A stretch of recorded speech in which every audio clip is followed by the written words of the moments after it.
É um segundo. Vamos lá. Já que por ele tá falando baixinho, pode falar baixinho. Olha só que delícia. Olha que lindo, olha que lindo. Apesar que eu sei que eu falo alto, mas... Mas é diferente de... Então, vamos lá. Ó, depois do último assunto, a parte de gel. Depois só falta colada. E a gente acaba com isso aqui. Também falta 5 segundos para cada aula, né? De aula. Depois tem uma semana de provas interativas. Aí semana de prova. E aí você vai chamar de exame. E a Ana falou que ia mandar para nós o negócio do TCC lá até hoje. Também de teoria. Entendeu? Eu também fazia. Que coisa, vocês são matriculados? Sim. Presta. Só para avisar, a última aula, sem contar de prova, sem e-mail.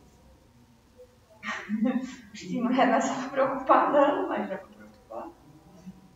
Não, os meus já estão marcados, mas foi um pouco para fazer a minha cidade. Você está em quê? Educação? Não. Você faz outra ordem? Não. Eu vou conseguir fazer assistente hospitalar, mas eu já vou fazer hospitalar na semana do Natal, quase. Nossa. Vai dar tudo certo, gente. Aos pouquinhos vocês estão formando. E essa bem, quem vai fazer depois não vai ter as aulas para acompanhar junto, vai ser mais fácil. Você vai ter terminado as matérias.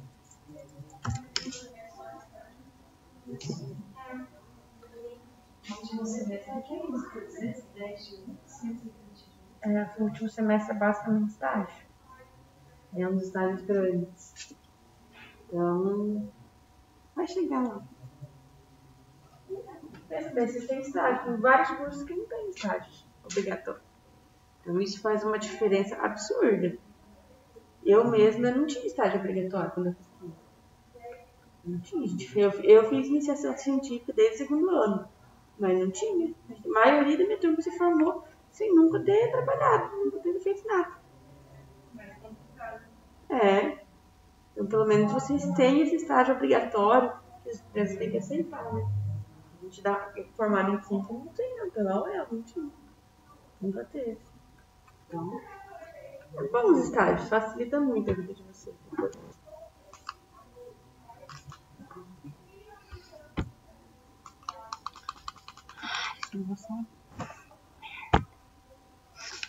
Então vamos lá, vamos para o nosso gel, tá? O que é caracterizado um gel, tá? Qual que é a definição que nós temos para gel? São sistemas semissólidos, como tudo que a gente tem visto aqui, que consiste em uma suspensão de pequenas partículas inorgânicas ou de grandes partículas, ou grandes moléculas orgânicas interpenetradas por um líquido, tá? A grande maioria dos géis que a gente vai ver aqui, eles são compostos por essa aqui, ó, por grandes moléculas orgânicas, tá? Que são as maiorias nossos gelificantes. São moléculas grandes, normalmente poliméricas, são moléculas quase que gigantes, de 500 daltons, aonde elas, por serem muito grandes, elas conseguem colocar água no meio da sua estrutura e circular essa água de forma mais consistente. Então, o gel ele simplesmente vai dar mais consistência do que a substância líquida. A gente aí nesse último ano, nós ficamos quase especialistas em álcool gel, né? Tinha um Instagram, eu não lembro se era de Londrina, de onde que era o tal do sommelier de álcool em gel, no meio da pandemia. Do povo que dava nota dos álcool em gel dos lugares. E aí, tinha álcool em gel que era horrível. Você passava, ficava aquela coisa pegajosa, saía aquelas pedrinhas. E tinha álcool em gel bom. Mas qual que foi o grande problema desses álcool em gel na pandemia? A gente tinha uma produção, esses polímeros que a gente usa para a formação de gel, e de repente a gente precisava de muito mais. e não dava para aumentar essa produção assim de um dia para o outro. Então a gente não tinha substâncias que formavam gel. Aí foi tentado algumas gambiarras aí basicamente e ficou esse gel porcaria que a gente tinha por aí. Hoje em dia a gente já acha uns álcool em gel mais decente, né? Já aumentou a produção, a demanda também acabou diminuindo um pouco. A gente foi vendo que a maioria da transmissão do coronavírus acaba sendo pelo ar e não tanto de tocar as coisas, né? Então aí o consumo de álcool em gel deu uma caída. A gente começou a usar o álcool 70 puro, né? Sem ser em gel. Eu mesmo prefiro muito mais usar o álcool em solução do que em gel. Acho que é mais fácil de usar, né? Será que é mais rápido? Então essa foi a grande questão que nós tivemos aí no último ano. Desses álcool em gels, perdão a palavra, vem vagabundinho aí absurdamente. O álcool simples, né? O álcool 70 líquido. Por ele evaporar mais rápido, ele mata a mesma coisa. Mesma coisa. Ele fechou na isso, se por evaporar muito rápido, não dá tempo de matar. Não, ele é suficiente. Qual que é a grande questão? Ele é suficiente para entrar dentro da cápsula de proteína do vírus e aí ele estoura no vírus. O que acontece? Se eu tiver um 100% aí não, aí ele é muito mais rápido, né? Mas esse 70 já é suficiente. Tá? E aí não fica uma questão de ficar aquela coisa pegajosa na mão que fica a maioria dos álcool em gel que a gente faz por aí, né? Então, e aquela coisa, gente, hoje em dia está mais que provado que o coronavírus passa pelo ar. Não vai ser passou na mão no outro, passei a mão na carteira e peguei o coronavírus, igual se tinha no começo, né? Se lavava até a rua, passava que bom na rua, aquelas coisas que tinha-se no começo da pandemia, né? Hoje em dia a gente sabe que a melhor proteção é a máscara que a gente tem, né? Se duas pessoas estiverem de máscara e uma delas estiverem com o coronavírus, por exemplo, a chance da outra pessoa pegar vai para em torno de 95%, claro, dependendo do tipo de máscara, né? Então a máscara é a melhor barreira que a gente tem hoje em dia. E é claro, distanciamento, não aglomeração. Mas o álcool em gel não precisa mais tanto. E o que nós temos aqui então das classificações? Então eu vou ter um sólido, tá?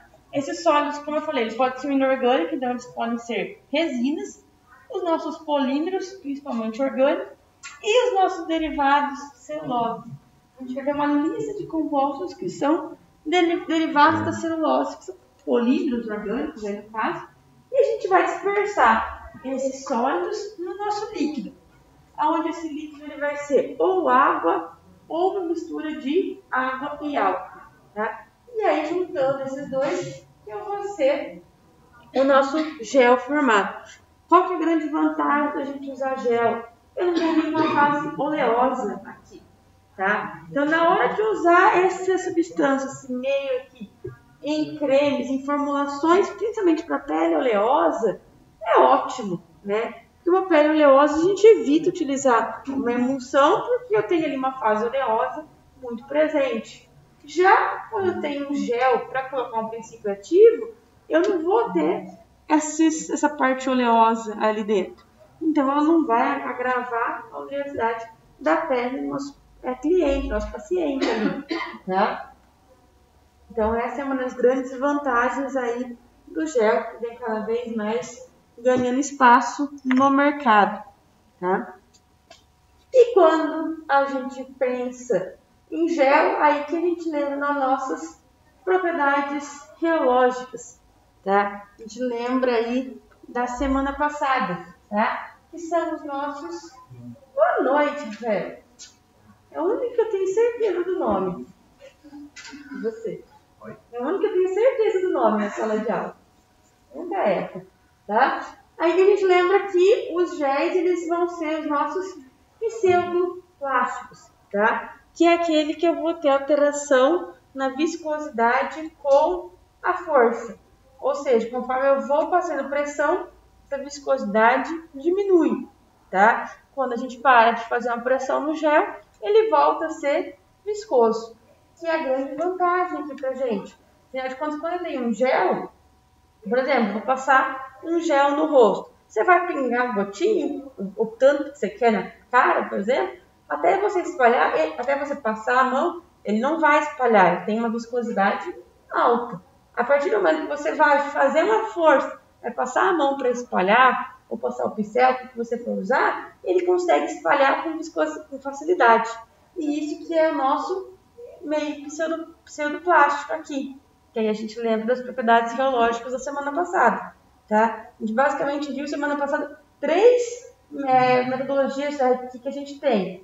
Os newtonianos, que é aquele que mantém a força e a viscosidade relativamente constante ali, que seriam para soluções tipo água, algo do tipo, ele tem uma espalhabilidade normal. As pseudoplásticas, que aí entram esses géis, como eu falei, quando ele não está sofrendo pressão, ele é mais firminho, quando a gente faz na pressão, ele fica menos viscoso, mais líquido, tá? E aí a gente tinha um outro, que eu não vou lembrar o nome agora, que é o que entra o amido de milho, tá?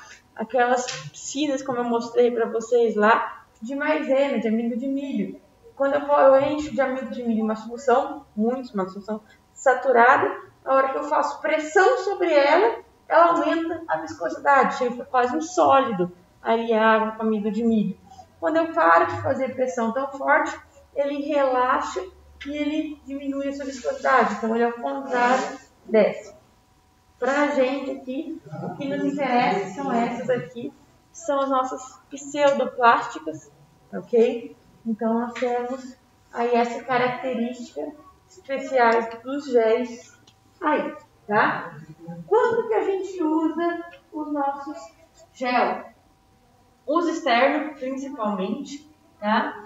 Eles são ideais para pele acneica e oleosa, como eu falei. Eu não vou adicionar mais gordura para essa pele, não vou adicionar mais componentes oleosos a eles, tá? E algumas preparações internasais, intervaginais, retal, oral e parenteral também pode ser utilizado com os nossos géis, tá? Então facilita isso. Em veículo para fármacos, como anti-inflamatório, anti-acneico, anticoagulante, anestésicos locais, antistamínicos e assim por diante, antissépticos, tudo que a gente precisar colocar ali, principalmente em locais tópicos, né?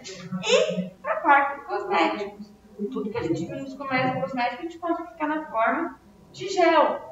Então, fotoprotetores, os protetores solares, como falamos tanto ontem, hidratantes, produtos anti-envelhecimentos, produtos para banho, máscaras faciais, removedores celulares, tensores e outras, tá? E aí a gente tem que pensar qual que é o poder de penetração desses géis na pele, tá? O gel por si só, ele não vai penetrar, tá? O que eu tenho ali na formação de um gel, basicamente?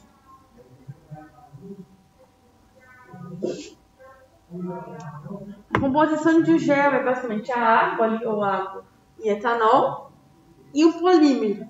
O polímero, como eu disse, é uma molécula enorme. Ela não vai passar pela nossa pele. Lembra lá quando a gente viu a nossa permeabilidade cutânea? Eu consigo passar moléculas pequenas, eles não vão entrar. O que vai entrar na nossa pele só seriam os nossos princípios ativos, tá? Mas de forma geral, essa penetração é pequena aí. Então, quando tem um composto na forma de gel, a chance de atacar só nas camadas superficiais da pele é muito maior do que ter uma penetração nessa pele. Então, ele vai ficar ali só na epiderme.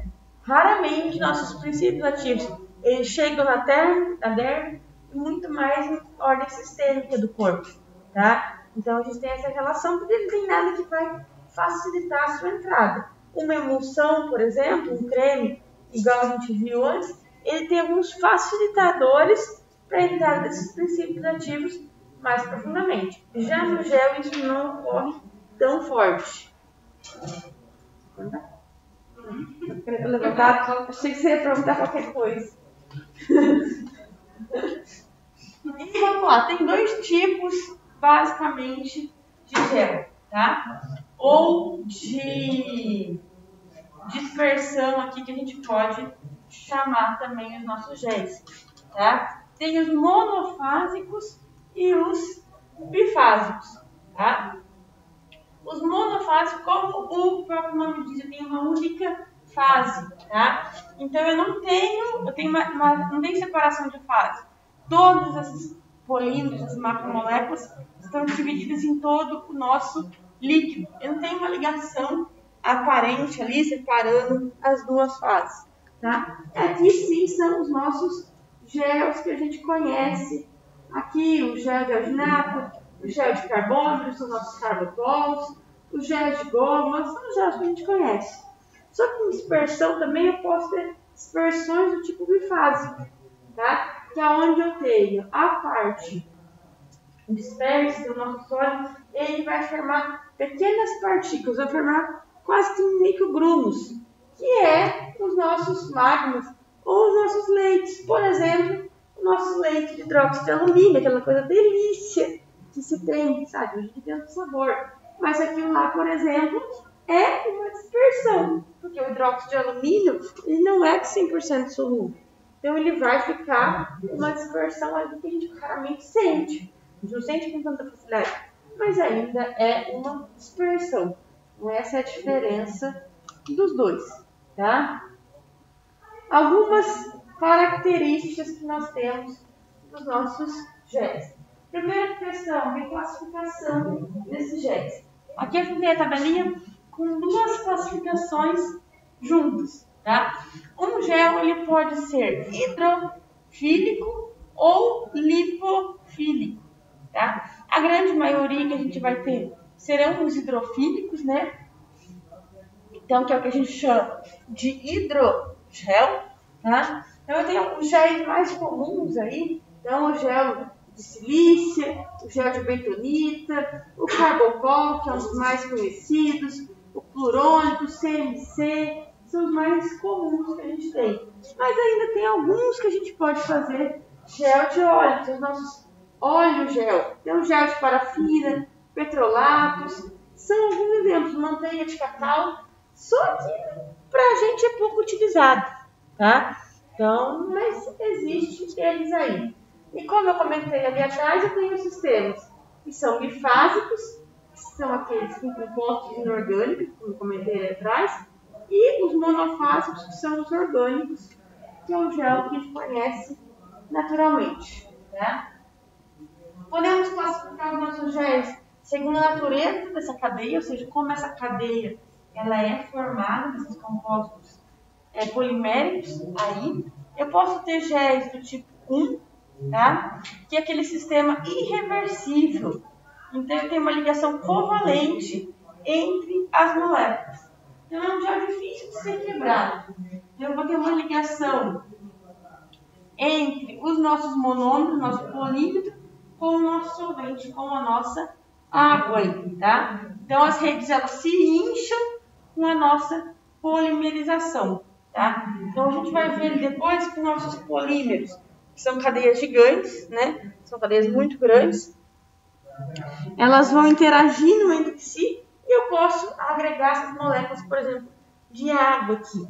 Uma vez que a gente agrega essas moléculas de água, ela vai inchar, então formaria gel do tipo 1 aqui, tá? Já os géis do tipo 2 são os mais comuns na farmácia, tá? É aqueles que a gente consegue reverter essa gelificação, pela diferença principalmente de temperatura. A gente consegue separar as duas fases, tá? Então, enquanto aqui no tipo 1 eu tinha ligação covalente, aqui eu tenho interações intermoleculares, tá? Se a gente lembrar lá de geral de outras disciplinas, as ligações intermoleculares são muito mais fracas que as ligações covalentes, né? Semestre passado vocês fizeram química farmacêutica, né? Fez, né? Mas vocês fizeram já, né? Fez, né? Não só para confirmar.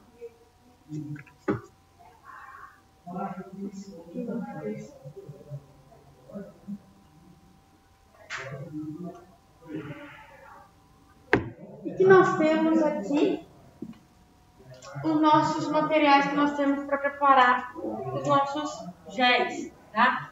Primeiro, os nossos sistemas poliméricos hidrossolúveis. São os mais comuns, como eu falei. É o nosso polímero que vai juntar todo esse líquido, essa água que nós temos, esse nosso solvente, e segurar ele para ele ter uma maior viscosidade. E aí eu posso ter outras coisas juntos, como agentes adjuvantes, agentes suspensores ou emulsificantes. Então, eu vou ter alguns desses agentes gelificantes que também podem ajudar na formação de emulsões ali no meio, umectantes, floculantes, adesivos e a nossa embalagem, tá? E só daí eu tenho nosso preparo, controle de qualidade, tá? Formando o nosso sistema para adicionar nossos princípios ativos, tá? Então vamos para os nossos componentes, nossos principais componentes aí que eu acho que fica com 2 slides, um slide errado. O que seriam os nossos gelificantes, que é o nosso principal assunto aqui? O resto é tudo muito parecido nessas formulações, tá? Então, os nossos gelificantes, eles que vão dar essa característica de gel, eles que vão aumentar a sua viscosidade da solução, tá? Então, elas que vão causar esse gel. São hidrofílicos, na sua maioria. Aqui a gente está dando os hidrogel, tá? Aqueles com base aquosa. Então, eles são hidrofílicos, porque eles têm, de certa forma, dissolver na água. Então, se eles fossem lipofílicos, não iriam, tá? Eles possuem, quando em solução, aumentar a viscosidade. Alguns, eles precisam de uma neutralização ótima, a gente vai falar de cada um dela, tá? E tem 3 tipos de formação desses géis. Ele pode ser fluidal linear, laminal ou esférico.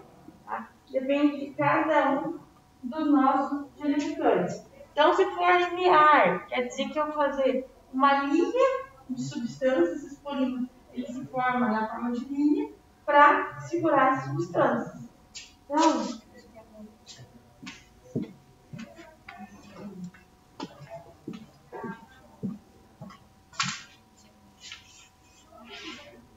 aqui eu tenho o nosso gel, vamos supor, tá? Aqui a nossa molécula, ela é algo linear. E aí as nossas moléculas de água, elas estão aqui em volta, solvatando essa nossa molécula.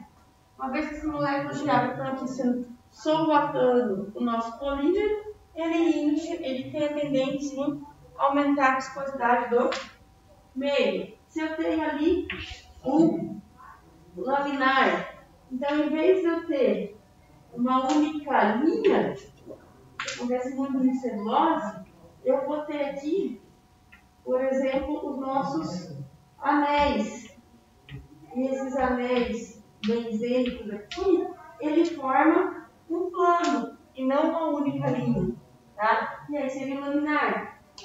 E o último, o esférico, é quando o nosso, ele se enovela aqui, e aí, como ele se enovela, ele também vai segurar as moléculas de água, tá? Então, são os 3 comportamentos que nós podemos ter dos gelificantes, tá? Aqui eu tenho uma tabelinha com os principais gelificantes que nós temos, tá? Então, esses são alguns principais. A gente vai falar da maioria deles agora, especificamente, tá? E a concentração que nós temos. Reparem que são concentrações, na grande maioria, baixas, tá? Em torno aí, no máximo 5%, alguns até menos, tá? Então é uma massa muito pequena, pelo quanto ele consegue segurar de água, aumentar a sua viscosidade, tá? E o pH compatível. Isso a gente vai ver que é importantíssimo, tá? Eu vou ter aí gelificantes que eles só vão atuar melhores em pHs maiores, tá? E de 5 a 11. Outros que eu só para pH menores. Então, por exemplo, se eu quero adicionar um ácido, vamos supor que a gente queira fazer um peeling na forma de gel. Isso acontece bastante. Eu não posso fazer um peeling com qualquer base de gel. Eu vou ter que pegar uma base de gel que aguente a pHs baixos, porque outros não vão aguentar. Então, tudo isso vai interferir aí. Tá? Nós temos nessa segunda tabelinha a relação da viscosidade que cada agente vai dar. Tá? Então, quanto que eu preciso colocar desses agentes suspensores ou gelificantes para que eu tenha 800 centipoise. Tá? Lembrando lá da aula da semana passada, o centipoise é a unidade de viscosidade que nós tínhamos. Então, eu tenho essa relação aqui.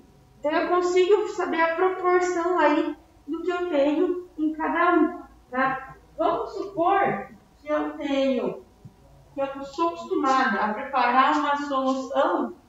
Vamos pegar lá, de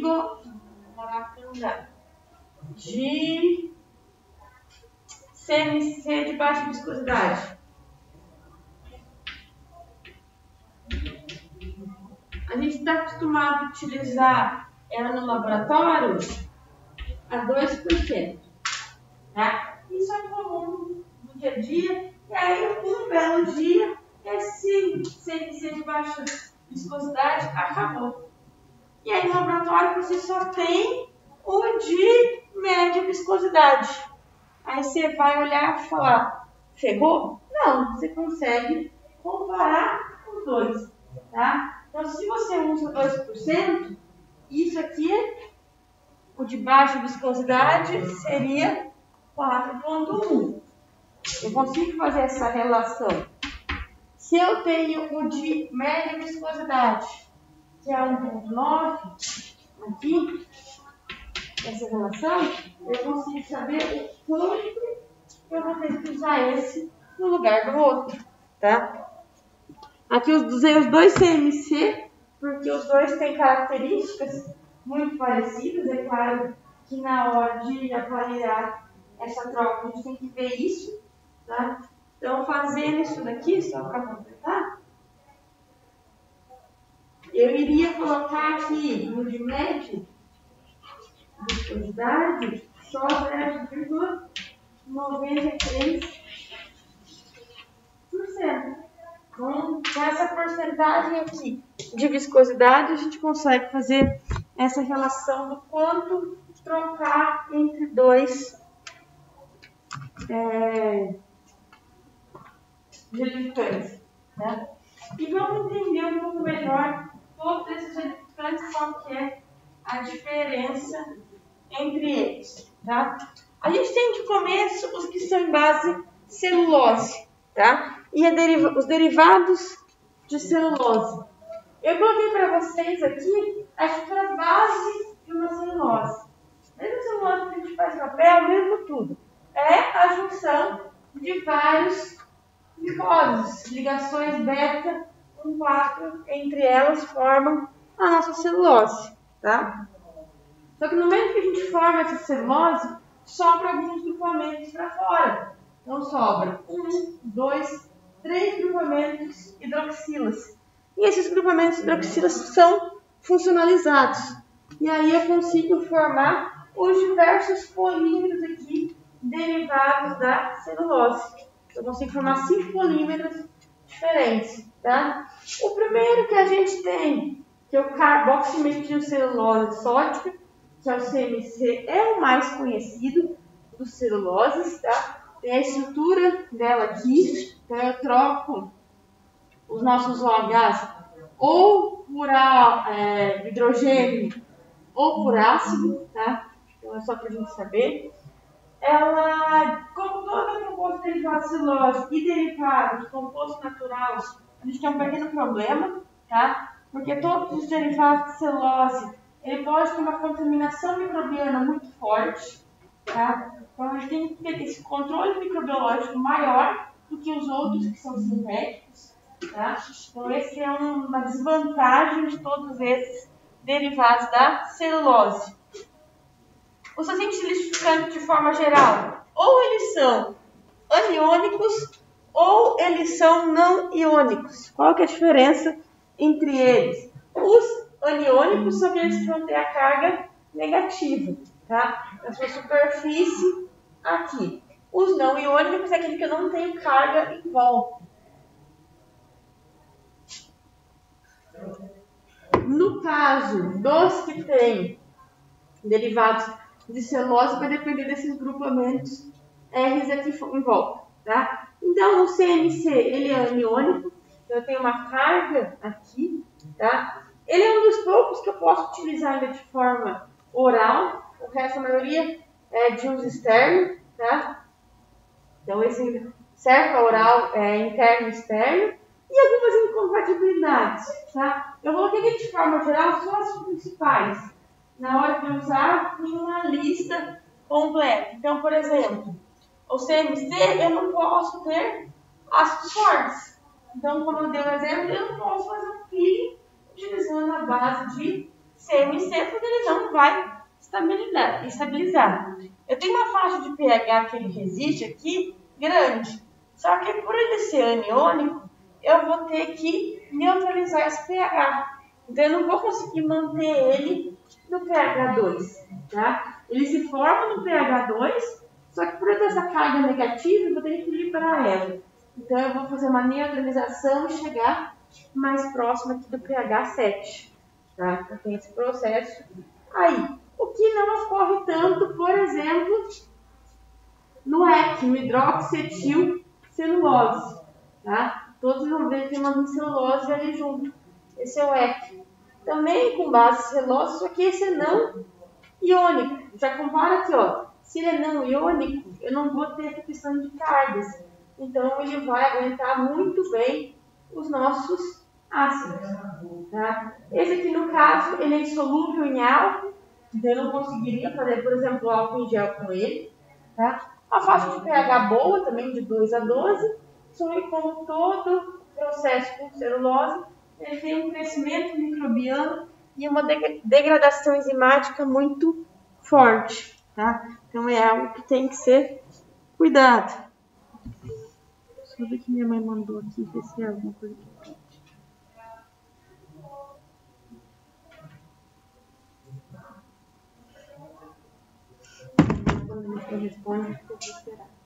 Metilcelulose segue a mesma relação das nossas celuloses aqui, tá? De preferência mais formulações tópicas. Ela é não iônica, tá? Incompatível com os álcools e os fenóis. Fenol, quando a gente coloca aqui, gente, lembre-se bastante dos parabenos, que são conservantes. Lembra que a gente usou na prática de emulsão lá? O metilparabeno e o propilparabeno, a micogine e o micagen, acho que é comerciais. Então, eles são fenóis, ainda mais que são, tá? Então, eu já não conseguiria usar esses conservantes aqui na metilcelulose, tá? Ele vai se precipitar com alta concentração de eletrólitos. Eletrólitos aqui são alta concentração de sais presente. Então, já não posso ter que ele vai se aglomerar e se precipitar. Uma faixa de pH relativamente grande aqui, como as celuloses a gente tem, tá? Próximo de celulose, hidroxipropilcelulose, HPLC, também não iônico. Esse aqui tem uma grande vantagem, que essa transformação sol-gel, ela é reversível pela temperatura. Então, se eu abaixo a temperatura, ela vai ficar na forma de gel. Se eu aumento a temperatura, ela vira líquido. E ela vira de novo, ela vira gel e assim por diante, tá? Eu consigo fazer essa transformação tranquila. Taxa de pH parecida com as demais, de 3 a 10, só que eu não posso ter agentes antioxidantes ali dentro, antioxidantes. Então, eu tenho que pôr uma carga de antioxidantes maior quando eu uso ele para não precipitar o nosso agente gelificante. O último da celulose que nós temos, o hidroxipropilcelulose, HPC, que é esse aqui, tá? Ele é não iônico. Problema, não posso pôr ele na água quente. E um dos métodos que nós temos de preparação de gel é colocar na água quente para facilitar esse processo. Então, o processo de formação desse aqui ele é mais lento do que os normais, porque eu não posso pôr água quente. Ele aguenta um alto teor alcoólico, então eu poderia fazer, por exemplo, nosso álcool em gel, 80%, de álcool, também não posso colocar ele com fenóis. E um pH mais restrito aí, tá? Entrando para os nossos carbômeros, os famosos carbopol. Tá? São os principais agentes gelificantes que nós temos. É a celulose e os diversos tipos de carbopol. Tá? Qual é a grande questão? Diferença entre um e outro. Nossos carbômeros são sintéticos, diferente da celulose que era orgânica, tá? Que é natural. Tem um peso aqui maior de 500 Dalton, tá?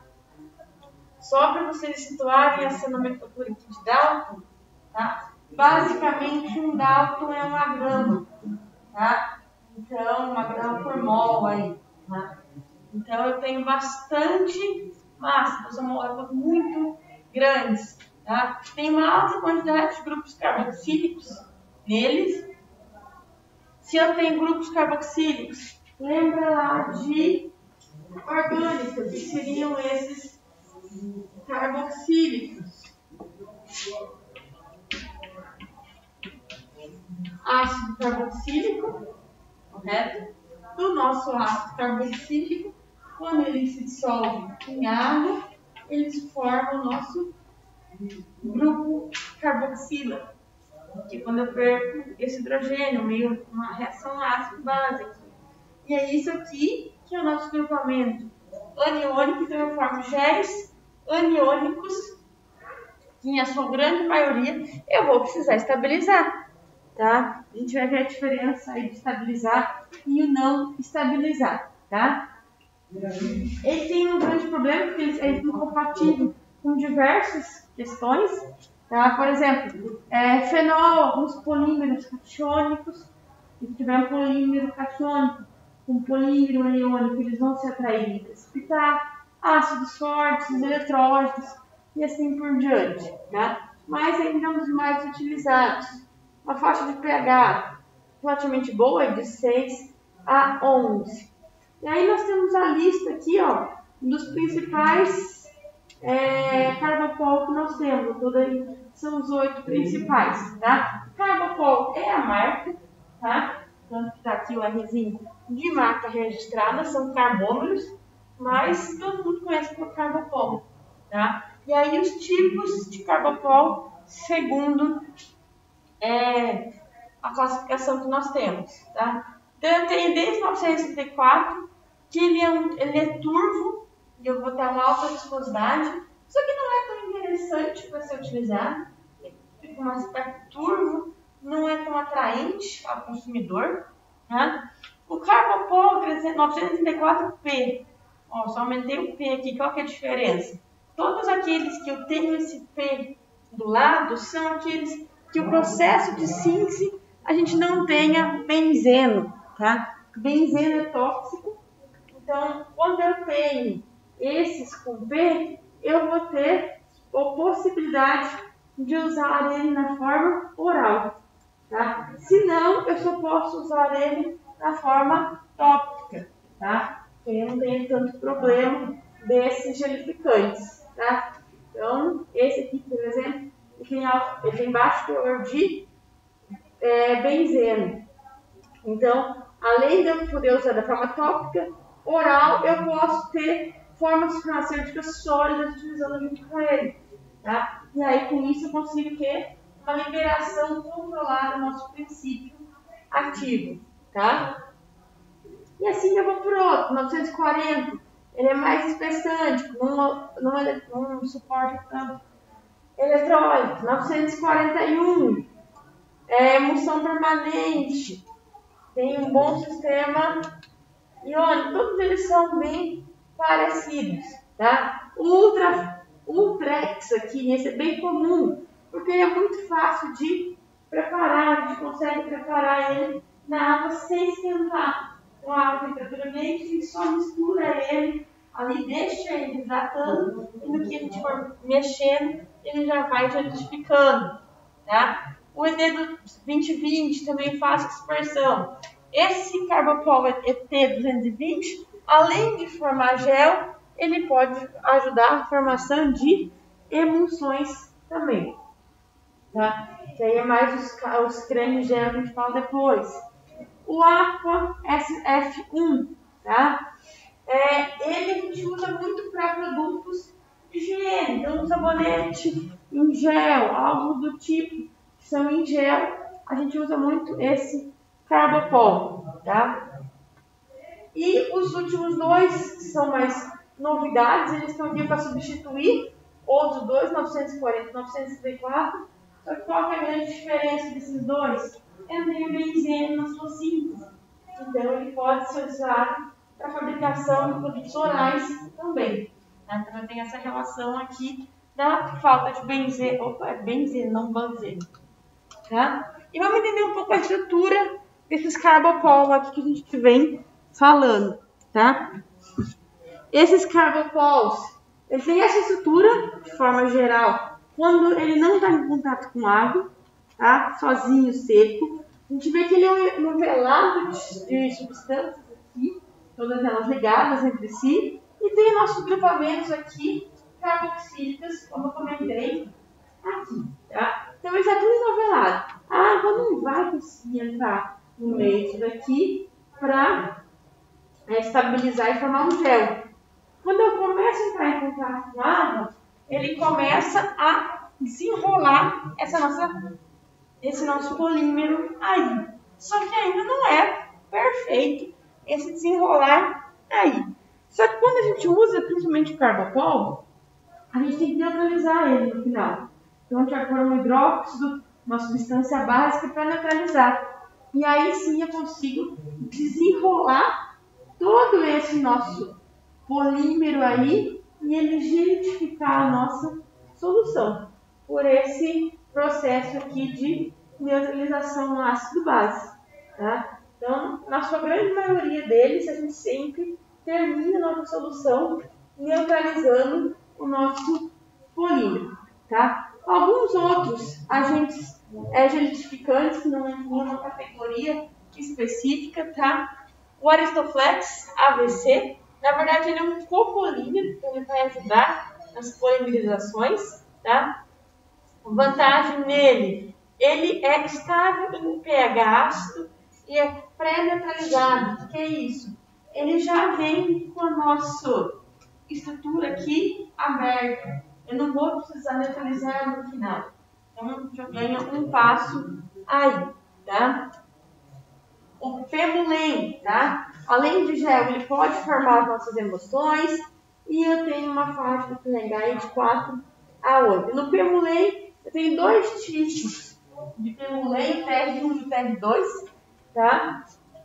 Para a formação de gel, a gente só usa o TR1, tá? Ele é aniônico e, como a grande maioria, tem incompatibilidade com eletrófilos. E o Polarchamero 407, tá? Ele é não iônico também, copolímero, alto peso molecular. A diferença dele é que ele é termo-reverso. Então ele é o contrário. Quando a gente baixa a temperatura, ele fica mais gel, ele fica mais sólido, mais viscoso. Quando a gente aumenta a temperatura, ele é o inverso. Quando a gente abaixa a temperatura, ele fica mais líquido. Quando a gente aumenta a temperatura, ele fica mais sólido. Por isso esse termo reverso. É o contrário aí, tá? Além disso tudo, as nossos gelificantes, eu posso ter outras coisas dentro da nossa formulação, como por exemplo, alguns umectantes para evitar a perda de água e melhorar a espalhabilidade desses géis, né? E alguns adjuvantes, por exemplo, os nossos conservantes e os nossos quelantes, que é fundamental para evitar que essas proteínas se precipitem, tá? Principalmente quando eu falo aí de proteínas derivadas aí da celulose. Se eu não tiver um bom conservante que vai evitar o desenvolvimento microbiano, a gente está lascado, a gente vai perder todo o nosso gel aí, tá?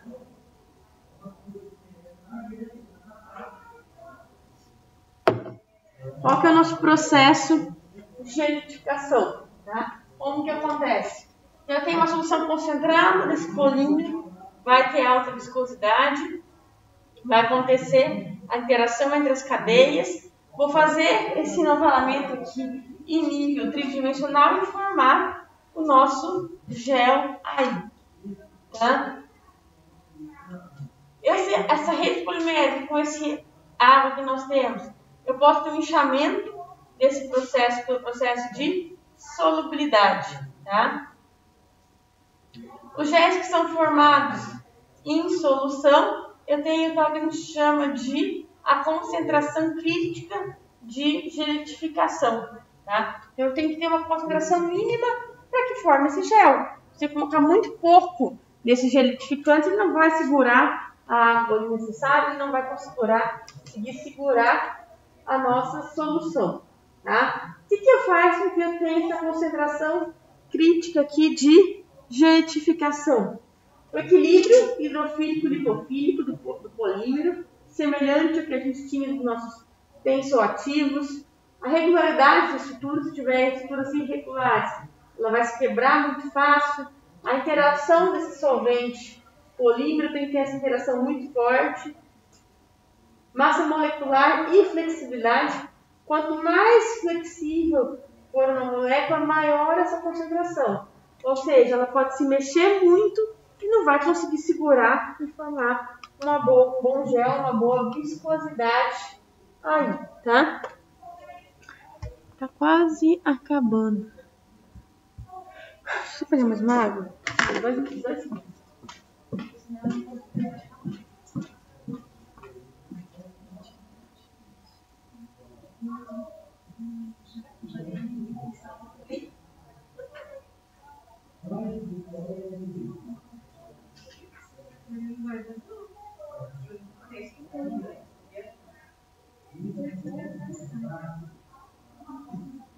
Já não tem.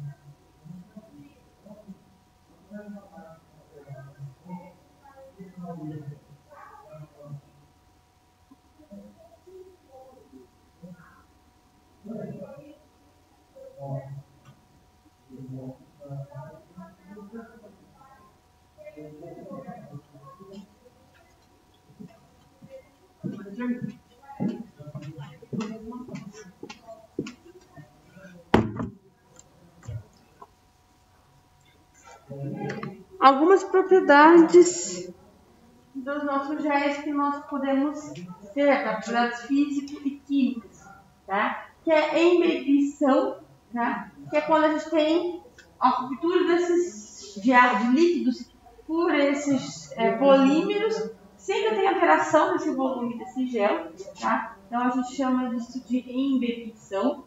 O entumecimento, que é quando a gente esse polímero ele vai solvatar a água, ele vai pegar a água que está em volta e ele vai aumentar de volume, tá?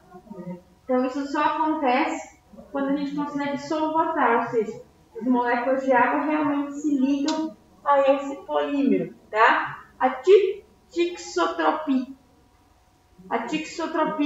tá?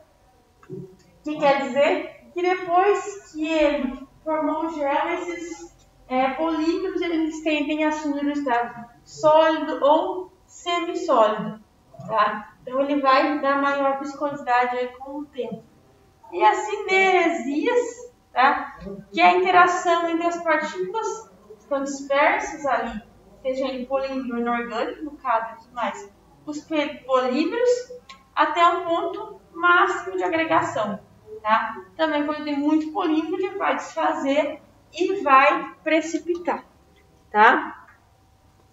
Posso ter a presença dos géis creme, que são aqueles onde eu tenho características de géis e de creme. Tá? Então a gente vai fazer isso na prática. Agora a gente vai na prática e eu vou comentar um pouco mais dessa formação aqui de gel creme. Tá? Eu acho que é melhor a gente ver na prática. Não tem muita diferença, tudo que a gente já viu hoje, mas a gente vê a estrutura que ele fica, tá? O que a gente precisa aqui para fazer manipulação de gel? Já fica aí o processo básico que nós vamos fazer em aulas práticas, tá? Para quem chegou depois, as próximas 2 semanas serão de aula prática, tá? Naquele esquema vem uma prova e assim por diante, tá? Para a gente fazer manipulação dos nossos géis. Então, o primeiro processo para a fabricação de gel é solubilizar tudo que eu preciso na nossa água. Então, eu vou solubilizar os nossos agentes conservantes para só depois adicionar o nosso gelificante, tá? Porque depois a gente não tem que ficar manipulando tanto o nosso gel. Então, se eu tenho lá os nossos parabenos, o que eu tiver de conservante, eu adiciono tudo na água inicialmente. Para daí eu polvilhar muito bem esses nossos gelificantes por cima. Então, o conselhado é que a gente consiga peneirar isso para que ele tenha uma distribuição homogênea sobre o nosso líquido, tá? E aí depois a gente faz um processo de agitação para que ele incorpore entre tudo isso, tá? Aí eu dou um tempo, tá? Em alguns casos eu preciso dar 1, 12 horas, depende do nosso agente que eu estou usando, tá? Para gelificar. Alguns agentes precisam de água aquecida, não são todos, não vai facilitar, vai depender muito do caso que nós temos. Outros eu preciso de água fria, outros até de choque térmico. Então é aquele que eu vou começar muito quente, com 1/3 do volume, depois eu jogo água fria em cima. Então vai depender muito aí, esse é o método básico, né? Mas depende muito do polímero que nós temos, tá? Se formar grumos, a gente tem que quebrar eles, tem que ser dispersos, ou por agitação, ou por trituração, apertar geralmente na parede do recipiente que a gente tiver. E se eu estiver trabalhando com gelificantes iônicos que eu preciso neutralizar, é aqui que eu vou adicionar nossos agentes alcalinizantes, seja ele a trietanolamina, que é a mais usada, e os nossos hidróxidos de sódio, tá? Então aqui só para a gente ter uma noção do gel de carbopol, são os bem comuns, como eu falei. Eu tenho a composição dele, então tem nosso conservante, o AMP 95, também vai dar estabilidade para ele, a rodestilada e o carbopol. E eu tenho aqui o processo que nós vamos fazer isso daqui, tá? Então eu vou pesar todos os nossos compostos aqui, tá? Vou peneirar, peneire sobre o recipiente que tenha água, deixe em repouso até o pó precipite na água, tá? E aí eu vou agitar essa mistura, adicione o AMP95, faça a homogeneização, e aí a gente vai dando a estrutura de gel aqui, tá? E no final ajustar o pH e no final separar os potes. Eu tenho os desenhos aqui, tá? Então pesou tudo, adicionou sobre o líquido, pesou as outras coisas, mexeu, formou o gel já transparente, já bonitinho, deixou bem homogêneo, para depois separar nos nossos potes, tá? A gente vai fazer, não é um processo longo, a gente vai fazer uns 2 ou 3 géis também, tá? Mas o gel, ele precisa de um tempo de cura, podemos dizer assim, um tempo para que ele se estabilize, tá? Então a gente vai fazer e depois numa outra aula a gente vai fazer algumas análises dele, tá? Vai ter mais aulas práticas aí, tá? O outro que nós temos aqui, que é o natrasol, é semelhante ao processo. Então eu tenho o nosso conservante, nosso agente gelificante, outro preservante que nós temos e o nosso veículo. Então eu vou adicionar o imidazolinite e o Nipagin na água, dissolve bem. Depois eu vou adicionar o nosso agente gelificante, tá? Então o processo é bem parecido, tá? É bem gostosinha essa água, tá? E que a gente controla no final, tá? O peso e o volume formado, claro. As características, como a gente fez no creme, a cor, odor, consistência, homogeneidade. O pH dele, as propriedades geológicas. Isso a gente vai tentar medir aqui viscosidade, espalhabilidade, dureza desse gel. Depois, a gravidade específica e nossa densidade, a parte sensorial, quanto ele está pegajoso ou não, a espalhabilidade e a aparência dele e a sua estabilidade. Então, a gente vai tentar aí, a gente está vendo certinho o que a gente consegue fazer no laboratório, que estou conversando com as técnicas lá, sobre o que a gente consegue fazer. A gente faz o nosso gel numa aula, daí, né, passa as aulas, na aula prática que nós tivemos, a gente consegue fazer o controle de qualidade desse gel, para ver se realmente ele ficou bom, tá? Então, a gente vai fazer esses dois processos aí. Aonde a gente pode armazenar esses géis, tá? Em tubos de plástico ou alumínio interno. O problema com o alumínio é que eu não posso ter pH gel com pH muito alto, tá? Porque esses pHs muito altos, ele vai atacar a nossa parede de alumínio. Posso ter os nossos potes plásticos e de vidro, nossos squeezes de plástico. E eu tenho aqui uma atividade para ser feita bem gostosinha, tá? Vou dar um tempinho para você, não é para hoje não, tá? Que é como que a gente faz o álcool gel 70, tá? Qual que seria o melhor polímero utilizado? Hoje em dia você joga no Google aí, formação de álcool gel 70, tem vários aí, tá? E eu quero essa descrição aí. Tudo que a gente usa, o procedimento, controle de qualidade, tudo que a gente tem que fazer para o álcool 70 ser garantido, tá? E aí a gente vai juntar tudo isso para as nossas notas de atividade em sala. Beleza? E eu falei que fazer rapidinho. Pra quem ontem foi até 9h30, hoje é só 8h30. Tá? Vou mandar lá no grupo já. Vou abrir aqui agora. Tranquilo? Dúvidas? Essa aí é pra próxima? Dá uns 15 dias pra vocês, dá um tempinho maior. E aí eu vou mandar lá pra vocês se separarem as turmas de prática. Tá? A seleção também vai demorar 20 dias? As práticas? Não, pela atividade de ontem. E semana que vem seria? Eu não falei semana que vem quando que era, né? De ontem, né? Ah, não vai 15 dias, vai mesmo. Tudo bem que daqui 15 dias é feriado, mas tudo bem.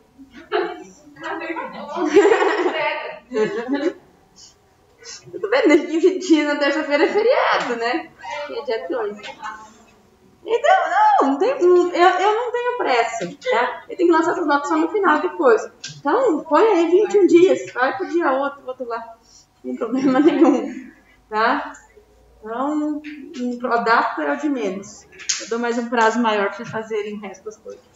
Feito? Eu vou mandar tudo lá que eu tenho que fazer nos grupos, aproveitar que nesse caramba vão acabar. Qualquer coisa a gente vai se falando. Ai.